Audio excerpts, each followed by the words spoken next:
আল্লাহর নবী সাল্লাল্লাহু আলাইহি ওয়াসাল্লাম যখন মা হালিমার ঘরে ছিলেন, তখন তার দুধ ভাই আব্দুল্লাহর সাথে যখন তিনি বকরি চড়ানির জন্য মাঠে গেলেন, মাঠে যখন গেলেন, ছোট্ট মানুষ দেখবেন, যখন ফুলাফান ফুলাফানের কাজ হইল, ছোট্ট ছেলেদের কাজ হইল নাচানাচি করব, কিলাকিলি করব, শয়তানি করব।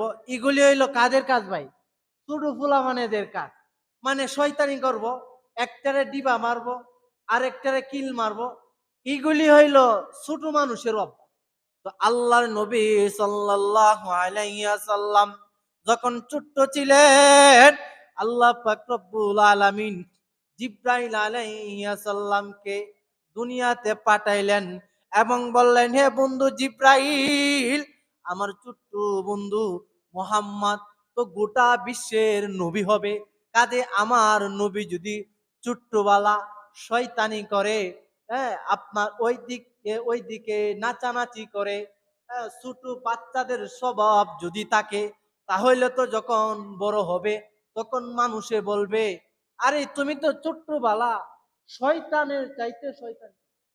কনা ভাই, আমারে আমার দাদি করে, নাতি তোর বয়ানগুলি এখন আমি ইউটিউব থেকে দেখি, কিন্তু তুই এমন শয়তান ছিলে যে শয়তানেও তোর কাছে কি মানত? হার মান। আমার দাদি আমারে বলে আর কি, তে ভাই, তে রাসূলুল্লাহ সাল্লাল্লাহু আলাইহি ওয়াসাল্লাম তার প্রথম বক্ষ বিতরণ করছিলেন এই কারণে যে ছোট মানুষের যে অভ্যাসগুলি, যেন এই অভ্যাসগুলি দূর হয়ে যায়। তো জিব্রাইল আলাইহিস সালাম আল্লাহর নবী সাল্লাল্লাহু আলাইহি সাল্লাম তার কাছে আসলেন, আয়েশা আমার নবীকে মাটিতে শোয়া দিলেন। আল্লাহর নবীর নাভি থেকে গলা পর্যন্ত বুক সিরা, তারপর আপনার কলবটা বার কইরা জমজমের পানি দিয়া দৌত কইরা ছোট মানুষের যে অভ্যাসগুলি ছিল এগুলি দূর কইরা আবার রসুলের কলবটা আবার যথাস্থানের মধ্যে ফিট করে, আল্লাহু আকবার। এরপর থেকে আল্লাহর নবী ছোটবেলার যে অভ্যাস, নাচানাচি করা, শয়তানি করা, কিলাকিলি করা, ডিবা ডিবি করা, এগুলি রসুলের জীবনে করছে। প্রথম বক্ষ বিতরণের দ্বারা এগুলি আল্লাহ দূর করে দিয়েছে। সুবহানাল্লাহ বলতেন না? আশরাফ সুবহানাল্লাহ জুড়ে। তারপর রাসূলুল্লাহ সাল্লাল্লাহু আলাইহি ওয়াসাল্লাম বয়স যখন 20 বছর হইয়া যায়, আল্লাহ পাক রব্বুল আলামিন জিব্রাইলকে বললেন, হে জিব্রাইল, যখন মানুষ 20 বছর বয়সে উপনীত হইয়া যায়, গুনার দিকে আকর্ষণ বেড়ে যায়, গুনাহ করতে ইচ্ছা হয়, নারীর দিকে তাকাইতে ইচ্ছা হয়, চুরি করতে ইচ্ছা হয়, নেশা করতে ইচ্ছা হয়। 20 বছর বয়সে এমনটা হয় না ভাই? গুনার প্রতি মানুষের কি হয়? আশরাফ, গুনার প্রতি মানুষের আকর্ষণ বাড়ে, গুনার করতে মানুষের ইচ্ছা শক্তি বাড়ে। কারণ এখন 20 বছর থেকে 30 বছরের ভিতরে মানুষের পূর্ণ যৌবন কাল থাকে। এই যৌবন কালে বিভিন্ন ধরনের গুনায় মানুষ কি হয়ে যায়? লিপ্ত হয়ে যায়। তো আল্লাহর নবী যদি 20 বছর বয়সে যদি গুনাহ করে, নবী হইলে মানুষ লানত দিবে যে তুমি তো 20 বছর বয়সে অমুক নারীর পিছে ঘুরছিলা, 20 বছর বয়সে এই করছিলা সেই করছিলা। এই জন্য জিব্রাইল আলাইহিস সালামকে আল্লাহ পাক রব্বুল আলামিন দুনিয়াতে পাঠায় বলতেছেন, হে জিব্রাইল রে, আমার বন্ধুর গুনার যে আকর্ষণ গুলি আছে, বুকটা ফাইরা কলবটা বার কইরা জমজমের পানি দিয়া বৌত কইরা আমার বন্ধুকে কলবটা আবার যথা স্থানের মধ্যে লাগিয়ে দেয়। জিব্রাইল আলাইহিস সালাম আল্লাহ পাক রব্বুল আলামিনের আদেশে রাসূলুল্লাহ সাল্লাল্লাহু আলাইহি ওয়াসাল্লাম তার বক্ষ বিতরণ করলেন, তার বুক পাইরা আপনার কলবটা বার কইরা গুনার যে আকর্ষণগুলি, এই গুনার আকর্ষণগুলি দূর করে দিন। আল্লাহু আকবার। গুনার আকর্ষণগুলি কি করলেন? দূর করে দিলেন। তো ভাই কয়বার হয়েছে ভাই? একটু জুড়ে বলেন, কয়বার হয়েছে? আর একটু জুড়ে, কয়বার হয়েছে? দুইবার হয়েছে।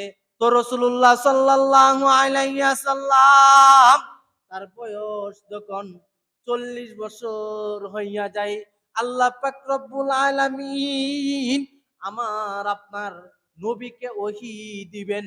ওহী কিভাবে দিবেন ভাই? রসুলের বয়স যখন 40 হয়ে যায়, তো রাসূলুল্লাহ সাল্লাল্লাহু আলাইহি ওয়াসাল্লাম গারে হেরা, হ্যাঁ, গারে হেরার মাধ্যমে কি করলেন যায়া?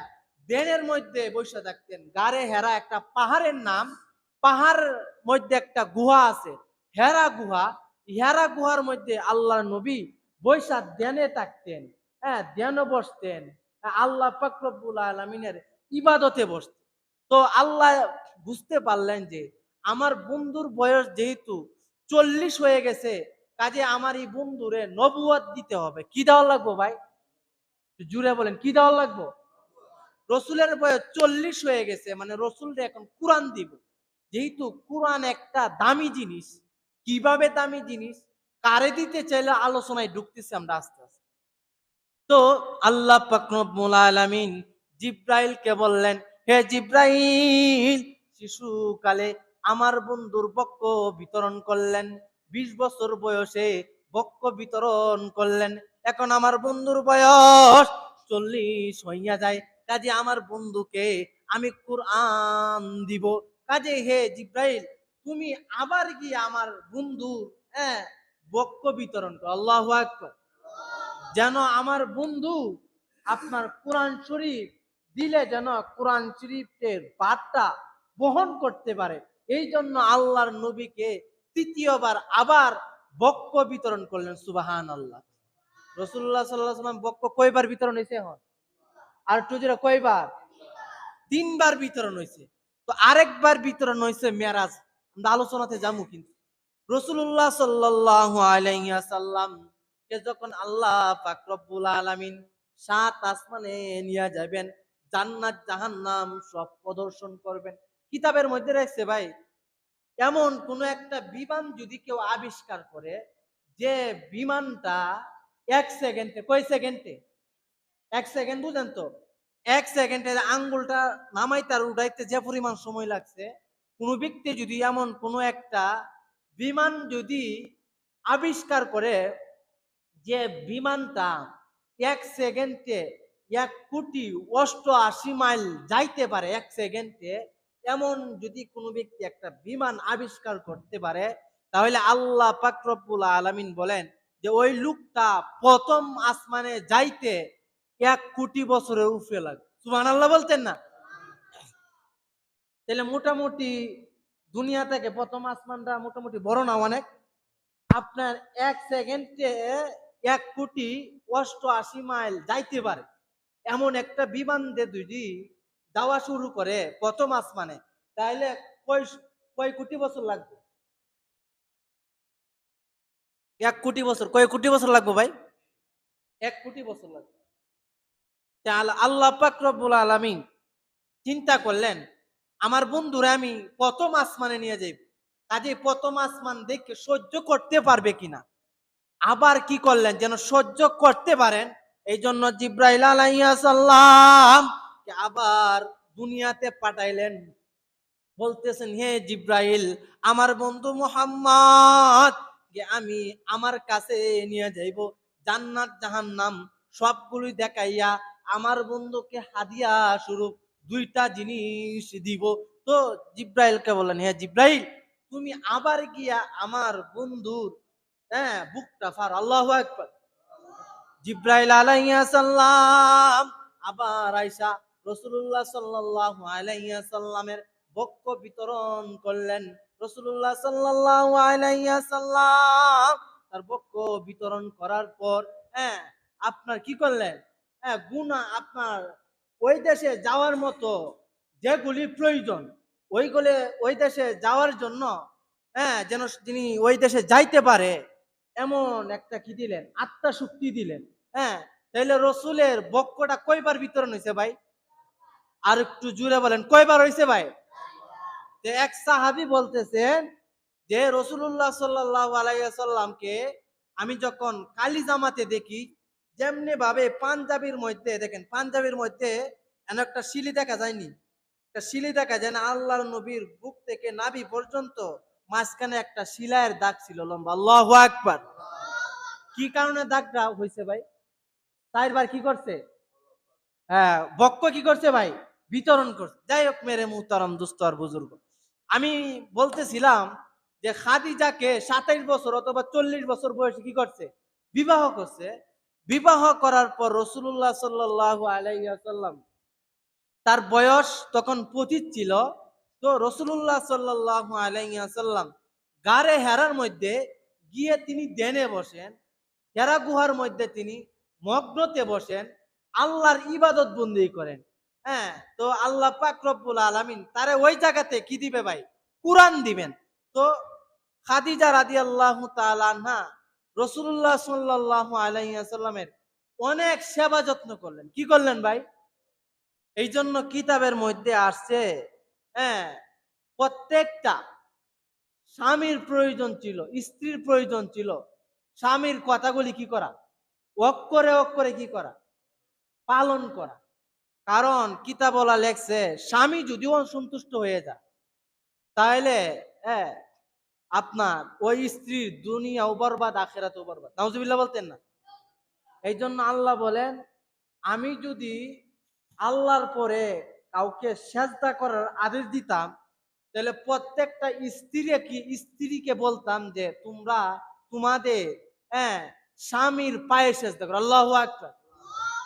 কত বড় কথা না ভাই?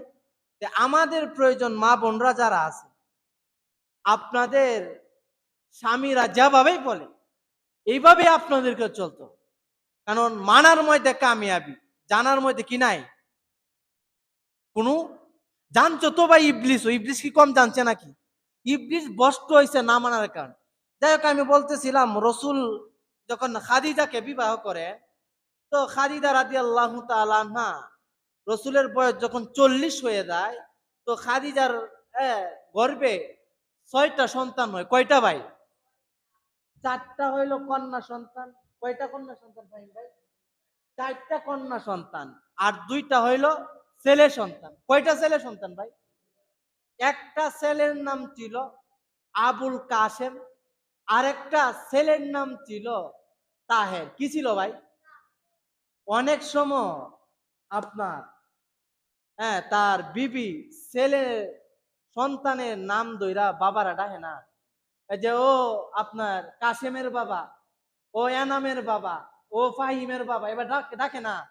আল্লাহর নবী সাল্লাল্লাহু আলাইহি ওয়াসাল্লাম তার বিবি খাদিজা রাসূলকে নাম ধরে ডাকতেন না, বলতেন হে তাহেরের বাবা, হে আবুল কাসেমের বাবা। রাসূলুল্লাহ সাল্লাল্লাহু আলাইহি ওয়াসাল্লাম যখন গারে হেরার মধ্যে দেনে বসতেন, খাদিজা রাদিয়াল্লাহু তাআলা গারে হেরা পাহাড়ের, বিশাল বড় পাহাড়ের উঁচার মধ্যে একটা হেরা, একটা যুবক মানুষ যদি গারে হেরার মধ্যে যায় তার অনেক কষ্ট হয়ে যায়।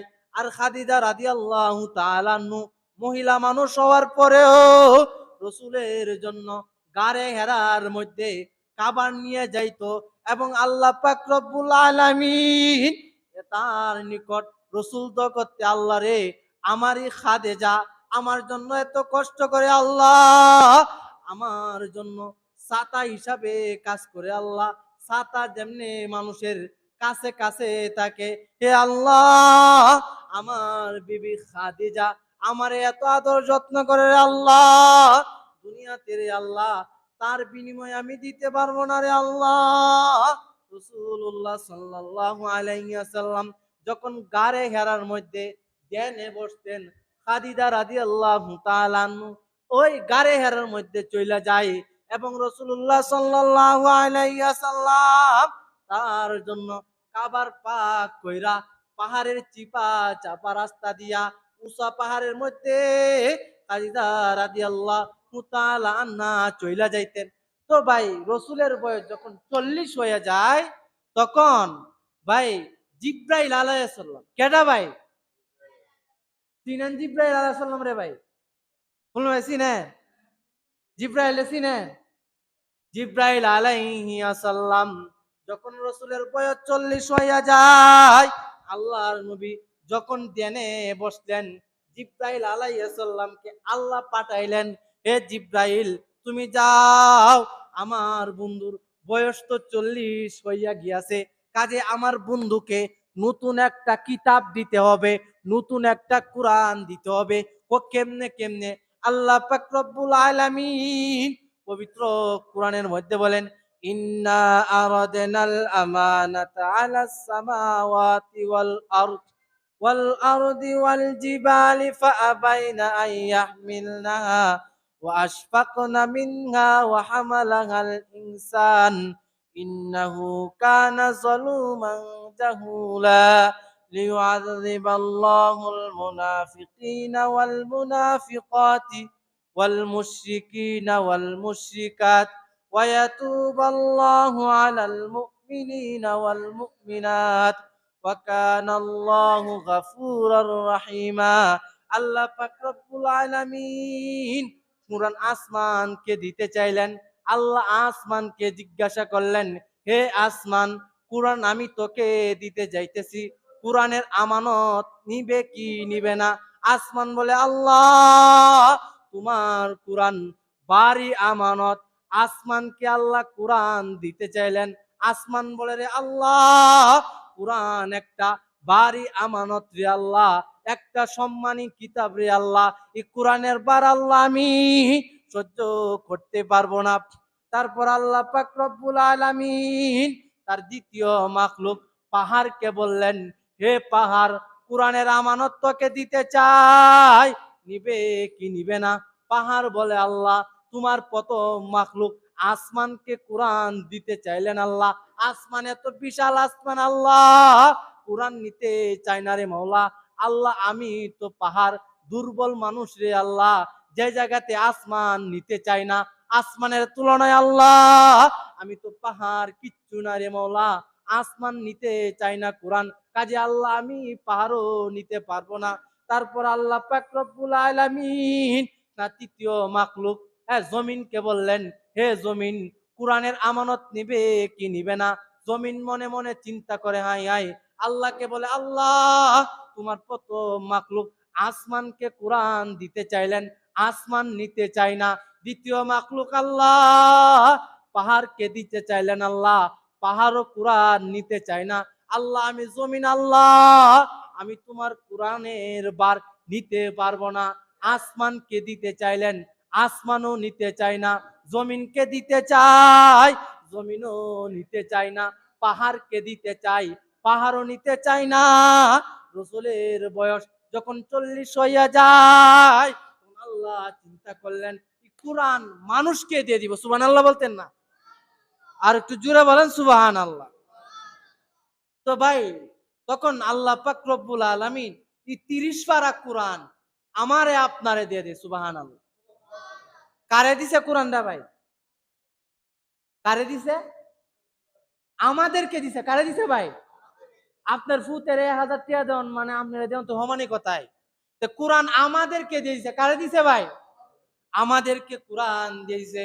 রাসূলের বয়স যখন 40 হইয়া যায়, আল্লাহ চিন্তা করলেন আসমান নিতে চায় না, জমিন নিতে চায় না, পাহাড়ও নিতে চায় না। নবীদের মধ্যে সর্বশ্রেষ্ঠ নবী আমার নবী মুহাম্মদ সাল্লাল্লাহু আলাইহি ওয়াসাল্লাম, কাজেই শ্রেষ্ঠ কিতাবটা আমার নবী মুহাম্মদ সাল্লাল্লাহু আলাইহি ওয়াসাল্লাম তাকে দিয়ে দিতে হয়। তো সর্বপ্রথম জিব্রাইল আলাইহিস সালাম রাসূল হেরা গুহার মধ্যে ধ্যানে বসছেন। জিব্রাইল আলাইহিস সালাম আয়েশা আল্লাহর নবীকে বলেন, হে আল্লাহর নবী পড়েন ইকরা। রাসূল বলেন, হে জিব্রাইল রে আমি পড়তে পারি না।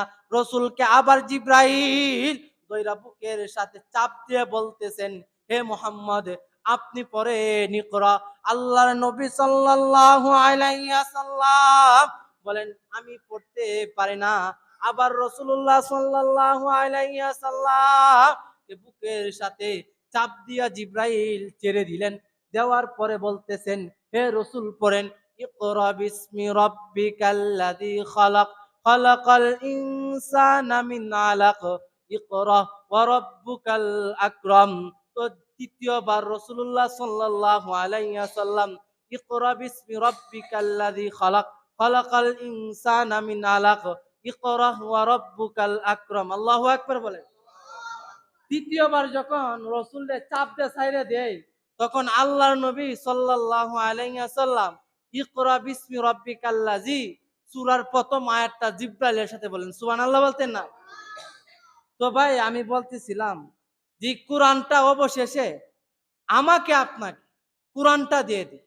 এই কোরআনের দাম কত, হ্যাঁ? আল্লাহ পাক রব্বুল আলামিন আমার আপনার নবী হেরা গুহার মধ্যে ধ্যানে বসছেন, আর জিব্রাইলের মধ্যে কখন কোন আয়াতের প্রয়োজন, কখন কোন সূরার প্রয়োজন, এই সময় প্রেক্ষাপটে যখন যে আয়াতের প্রয়োজন হয়েছে, তখন আল্লাহ পাক রব্বুল আলামিন ওই সময় ওই সূরাই নাজিল করছে, ওই আয়াতই নাজিল করছে। সুবহানাল্লাহ। তো বুঝতে পারলেন যে ভাই কোরআনটা কেমনে আছে ভাই? তো আল্লাহ পাক রব্বুল আলামিন আমারে আপনার দুনিয়াতে প্রেরণই করছে। দেখেন আল্লাহ পাক রব্বুল আলামিনের ইবাদত বন্দি করার জন্য, রসুলের সুন্নত অনুযায়ী চলার জন্য। দেখেন মক্কার মধ্যে শ্রেষ্ঠ হয়েছে কেরে মক্কা। কোরআনটা মক্কা শরীফে, মদিনা শরীফে নাজিল হওয়ার কারণে পৃথিবীর মধ্যে যত জায়গা আছে সর্বশ্রেষ্ঠ জায়গা হইল মক্কা মদিনা। সুবহানাল্লাহ বলতেন না? কোন জায়গা ভাই? না দুবাই? কোন জায়গাটা ভাই? Mecca Medina. দুবাই পৃথিবীর মধ্যে সবচেয়ে বড় টাওয়ার বুর্জ খলিফা থাকতে পারে, কিন্তু আপনার মক্কা নাও থাকতে পারে। কিন্তু ভাই তবু আল্লাহর নিকট এই দুবাইয়ের বুর্জ খলিফার চাইতে কুরআনের হাদিসের ভাষা অনুযায়ী মক্কা হইল সবচেয়ে শ্রেষ্ঠ জায়গা। সুবহানাল্লাহ। কি কারণে মক্কা শ্রেষ্ঠ হয়েছে ভাই? কুরআন কুরআন নাজিল হওয়ার কারণে কি হয়েছে ভাই? মক্কা মদিনা শহরটা সর্বশ্রেষ্ঠ হয়েছে। রসুল কেন সর্বশ্রেষ্ঠ হয়েছে? নবীদের মধ্যে সর্বশ্রেষ্ঠ কিতাব কুরআন রসুলের উপর নাজিল হওয়ার কারণে আল্লাহ নবীর সর্বশ্রেষ্ঠ হয়েছে। সুবহানাল্লাহ। শুধু তাই না, রমজানে কুরআন নাজিল হওয়ার কারণে 12 মাসের মধ্যে সর্বশ্রেষ্ঠ মাস হইল রমজান মাস। আল্লাহু আকবার। শুধু তাই নাই, কুরআনটা আমাদের উপর নাজিল হওয়ার কারণে যত 1 লক্ষ বলেন আর 2,24,000 পয়গম্বরের যত উম্মত আছে, সবচাইতে শ্রেষ্ঠ উম্মত হইল আমরা। সুবহানাল্লাহ। আর এই উম্মতের মধ্যে সর্বশ্রেষ্ঠ হইল উলামায়ে কেরাম। আল্লাহু আকবার। যাদের অন্তরে কি আছে ভাই? কুরআন আছে। কিতাবওয়ালা সুন্দরভাবে লেখছে যে একজন হাফেজ সাহেব, যিনি শুধু কুরআনটা হেফজ করছে, উনি 10 জন লোককে জান্নাতে নিবে। কয়জন লোক রে ভাই? 10 জন জাহান্নামীকে সুপারিশ কইরা জাহান্নাম থেকে মুক্ত কইরা জান্নাতে নিয়ে যাবে। সুবহানাল্লাহ বলতেন না? এখন প্রশ্ন হয় যে ওদের একজন আলেমে কতজন নিবে? কিতাবওয়ালা কিতাবের মধ্যে সুস্পষ্ট লেখছে আল উলামা ওয়ারাসাতুল আম্বিয়া। উলামায়ে কেরামরা হইল নবীদের ওয়ারিস। যে আলেম কতজন নিবে? কিতাবওয়ালা লেখছে যে আলেমের ক্ষেত্রে কোনো হিসাব নাই। আল্লাহু আকবার। আলেমের ক্ষেত্রে কি নাই ভাই? মানে উনি যারে ইচ্ছা সুপারিশ কইরা জাহান্নাম থেকে মুক্ত কইরা জান্নাতে নিয়ে যাবে। আল্লাহু আকবার। এই জন্য যে কোনো একজন আলেমের সাথে ভালো একটা সম্পর্ক রাখবে। কারণ ভাই হাসরের ময়দানে যদি আপনি আটকে যান, তো অন্তত পক্ষে তো বলতে পারবেন যে আল্লাহ, তার ভিতরে আল্লাহ, কুরআন ছিল আল্লাহ, সে ইসলামের কথা বলতো আল্লাহ, ইল্লাল্লাহর দাওয়াত দিত আল্লাহ, সে ইল্লাল্লাহর দাওয়াত দেওয়ার কারণে, ইসলামের কথা বলার কারণে আল্লাহ আমি তাকে মহব্বত করছিলাম। কাজে আল্লাহ এই আলেম রে সম্মান করার কারণে, তাজিম করার কারণে, ইজ্জত করার কারণে আল্লাহ আজকে কঠিন ময়দানে আছি। কাজে আল্লাহ আলেমের বিনিময়ে, আল্লাহ আলেমের সেবা যত্ন করছিলাম। কাজে আল্লাহ আমার ই বিনিময়ে আল্লাহ জান্নাত দিয়েছে। সুবহানাল্লাহ কইতেন না? দুনিয়াতে প্রত্যেকটা মানুষ কামাল ভাই এমপি সাহেবের সাথে সম্পর্ক করতেছে। কি চাই ভাই? এমপি সাহেবের সাথে সম্পর্ক করতেছে। আমাদের এলাকায় তো বাড়ি এলাকা, বুঝেন না? তো ওই এলাকার মানুষ বড় বড় আপনার দলগুলি হ্যাঁ, ভালোগুলি মাছগুলি মাইরা, কারণ আমাদের এলাকা হইলো মাছের এলাকা। ভালো ভালো মাছগুলি মাইরা দইরা তারপর রাষ্ট্রপতির ছেলের কাছে নিয়ে যায়। কোনো নিয়ে যায় ভাই, রাষ্ট্রপতি ছেলে তৌহিনের কাছে নিয়ে যায়। কেন নিয়ে যায় ভাই? মানে তার সাথে একটু সম্পর্ক করার জন্য, তার সাথে একটু আন্ডারস্ট্যান্ডটা ভালো হওয়ার জন্য। কারণ আপনি যদি কোনো একটা বড় ধরনের মামলার মধ্যে পইরা যান, আর যদি রাষ্ট্রপতির পোলা তৌহিনে যদি বলে যে ওরে ক্যান্সেল করে দে, মামলাটা ক্যান্সেল হইব নি? সহজ হইতো না ভাই। আমাদের এলাকায় রাষ্ট্রপতি যখন আমাদের অঞ্চল দিয়ে যায়, অথচ আমাদের বাপ চাচারা বলছিল যে আব্দুল হামিদ সাহেব, হ্যাঁ, এই অঞ্চলের মধ্যে কাজ করছে। কি করছে ভাই? এই অঞ্চলে কাজ করছে, এই অঞ্চলের স্কুলের মধ্যে পইরা ক্ষেতের একটা মানুষ মাছ মাসে লেংডি বাইন্দা এই লোকটাই আজকে রাষ্ট্রপতি হয়ে যায়। এই লোকটাই আজকে কি করে ভাই, যখন আমাদের এলাকাতে আসে তখন হ্যাঁ, শত শত হুন্ডার থাকে, পুলিশের গাড়ি থাকে, র্যাবের গাড়ি থাকে। একদিন রাষ্ট্রপতি সাহেব বলতেছে, আমি যখন ছোট ছিলাম, যৌবন বয়সে যখন ছিলাম, আমার বন্ধু বান্ধবের সাথে আড্ডা দিছি কত জায়গাতে, কিন্তু আজকে আমি বাড়িতে আসতে চাইলে রাষ্ট্রের আইন আমাকে গার্ড দিয়ে আনতে হয়। কি দিয়ে আনা লাগে ভাই? গার্ড দিয়ে আনতে হয়। কিন্তু এমন একটা সময় গেছিল, আমি রাস্তাতে গেছি, আমার কেউ হামিদ ভাই করে ডাক দিচ্ছে, কি দিচ্ছে না ভাই, হামিদ ভাইও করে ডাক দিচ্ছে না। উনি কিন্তু একবারে গ্রামের ভাষায় কথা, আপনারা হয়তো ইন্টারনেটে দেখছেন, একবারে গ্রাম্য ভাষায় কথা।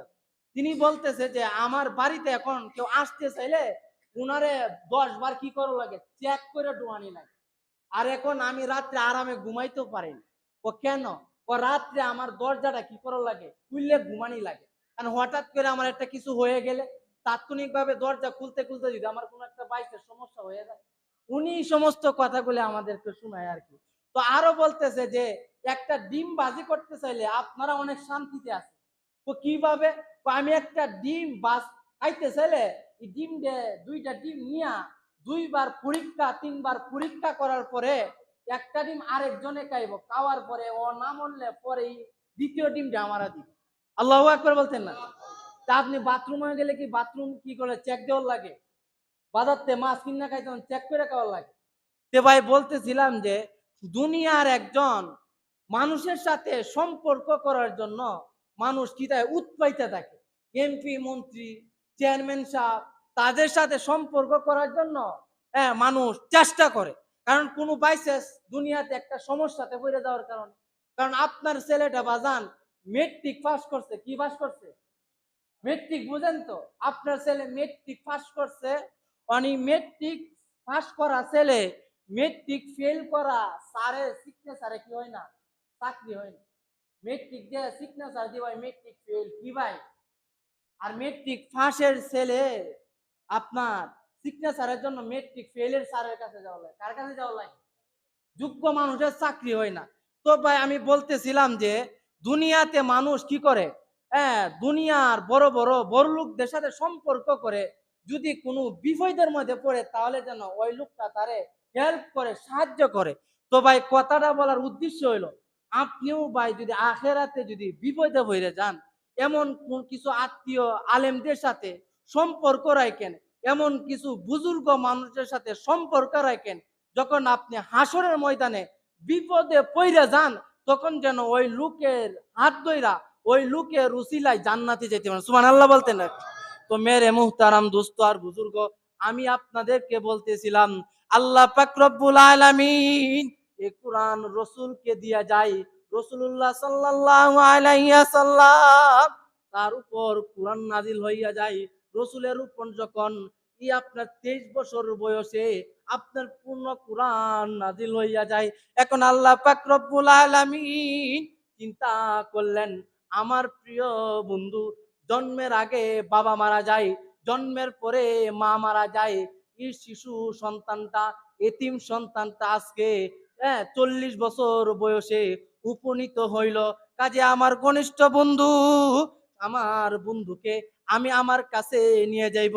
তো কি করলেন আল্লাহ পাক রব্বুল আলামিন? জিব্রাইল আলাইহিস সালামকে বলতেছেন, হে জিব্রাইল রে, আমার বন্ধু মুহাম্মদকে আমি আমার কাছে নিয়ে আসব। আল্লাহ পাক রব্বুল আলামিন বলতেছেন, হে জিব্রাইল, আমার বন্ধুকে আমার কাছে নিয়ে আসো। বলতেছে, কেমনে নিয়ে আসবে? আল্লাহ পাক রব্বুল আলামিন বলতেছেন, হে জিব্রাইল, জান্নাত থেকে একটা বুরাক নিয়ে যায়। আল্লাহ পাক রব্বুল আলামিন তার আদেশে জান্নাত থেকে একটা বুরাক নিয়া রাসূলুল্লাহ সাল্লাল্লাহু আলাইহি ওয়াসাল্লাম তার বাড়িতে হাজির। আল্লাহর নবী উম্মে হানির ঘরে শুয়েছিলেন। জিব্রাইল আইসা সাথে বলতেছেন, হে আল্লাহর নবী, আপনাকে আল্লাহর কাছে নিয়ে যাইব। আল্লাহ পাক রব্বুল আলামিন জিব্রাইলকে বলতেছেন, হে জিব্রাইল, আমার বন্ধুকে নিয়ে আস। জিব্রাইল আলাইহিস সালাম গিয়ে বলতেছেন, ইয়া নবী, আপনার প্রথম বাইতুল মুকাদ্দাস যাইতে হবে। বাইতুল মুকাদ্দাস থেকে প্রথম আসমান থেকে দ্বিতীয় আসমান, দ্বিতীয় আসমান থেকে তৃতীয় আসমান, তৃতীয় আসমান থেকে চতুর্থ আসমান, চতুর্থ আসমান থেকে পঞ্চম আসমান, পঞ্চম আসমান থেকে ষষ্ঠ আসমান, ষষ্ঠ আসমান থেকে সপ্তম আকাশ, সপ্তম আসমানের উপর আল্লাহর লৌহ কুরসি, ওই জায়গাতে আপনাকে নিয়ে যাইব। তখন জিব্রাইল আলাইহিস সালাম আল্লাহর নবীকে বুরাকের উপর আরোহণ করলেন। বুরাকের উপর আরোহণ করিয়া বাইতুল মুকাদ্দাসে নিয়ে যায়। বাইতুল মুকাদ্দাস থেকে প্রথম আসমানে নবীকে নিয়ে যায়। প্রথম আসমানে যখন আল্লাহর নবী যান, তো প্রথম আসমান, জমিন থেকে প্রথম আসমানের দূরত্ব হইল 500 বছরের রাস্তা। কয়শো বছরের ভাই? আর একটু আসতে কয়শো বছরের? কিতাবলা লেখছে, কিতাবের মধ্যে না আছে যে এমন একটা বিমান যদি কেউ আবিষ্কার করে যে এক সেকেন্ডে 1,88,00,000 লক্ষ মাইল যদি যাইতে পারে, তাহলে এমন একটা বিমানে করে যাইলে 1 কোটি বছর লাগবে। কয় কোটি বছর লাগবে ভাই? মানে প্রথম আকাশে যাই। আল্লাহ পাক রব্বুল আলামিন আমার নবীকে প্রথম আসমানে নিয়ে যায়। রাসূলুল্লাহ সাল্লাল্লাহু আলাইহি ওয়াসাল্লাম যখন প্রথম আসমানে যায়, যাওয়ার পরে আজরাইল আলাইহিস সালাম প্রথম আসমানের গেটটার মধ্যে টুক্কা দিলেন। টন টন শব্দ হইল। বলতেছে, আপনি কে? বলতেছে, আমি জিব্রাইল। বলতেছে, আপনার সাথে কে? মুহাম্মদ, আখিরি জামানার নবী, আল্লাহর আদেশে প্রথম আসমানে নিয়ে আসলাম। তখন ভাই ই ফেরেশতা আপনার কি করলেন? প্রথম আকাশের গেট খুলে দিন। সুবহানাল্লাহ বলতেন না? যখন আমার নবী ভাই প্রথম আসমানে ঢুকলেন, ঢুইকা দেখেন যে এক কর্নারের মধ্যে একজন মুরব্বী লোক বসে রয়েছে। আল্লাহু আকবার। কোন বসে রয়েছে ভাই? এক কোণার মধ্যে একজন মুরব্বী বসে রয়েছে। জিব্রাইলকে জিজ্ঞাসা করলেন, হে জিব্রাইল। জিব্রাইল আলাইহিস সালাম বললেন, হে মুহাম্মদ, আপনি ওনাকে সালাম দেন। উনি হইলেন আপনার আদি পিতা আদম আলাইহিস সালাম। আমার আপনার নবী মুহাম্মদ সাল্লাল্লাহু আলাইহি ওয়াসাল্লাম আদম আলাইহি ওয়াসাল্লামকে সালাম দিলেন। সালাম দেওয়ার পর আদমের সাথে গল্প গুজব করলেন প্রথম আসমানে। প্রথম আসমানে গল্প গুজব করার পর আদম আলাইহি ওয়াসাল্লাম ডান দিকে তাকাইলেন, মুস্কি মুস্কি হেসে দিলেন। বাম দিকে আবার তাকায়া কান্নায় ভেঙে পড়লেন। জিব্রাইলকে জিজ্ঞাসা করেন, জিব্রাইল, আমার বাবা আদম ডান দিকে তাকায়া মুস্কি মুস্কি হেসে দিল, বাম দিকে তাকায়া কান্নায় ভেঙে পড়লো, কারণটা কি? তখন জিব্রাইল আলাইহিস সালাম বললেন, হে মুহাম্মদ, ডান দিকের যে দলগুলি, ডান দিকের যে রূহগুলি, এগুলি হলো জান্নাতি। জান্নাতি লোকগুলিকে দেখা আদম আলাইহিস সালাম হাসা দিলেন। আর বাম দিকে আদম আলাইহিস সালামের সন্তানগুলিরে জাহান্নামী দিকে কাইন্দা দিলেন। নাউজুবিল্লাহ বলতেন না? তো আল্লাহ পাক রব্বুল আলামিন তারপর দ্বিতীয় আসমানে নিয়ে যায়।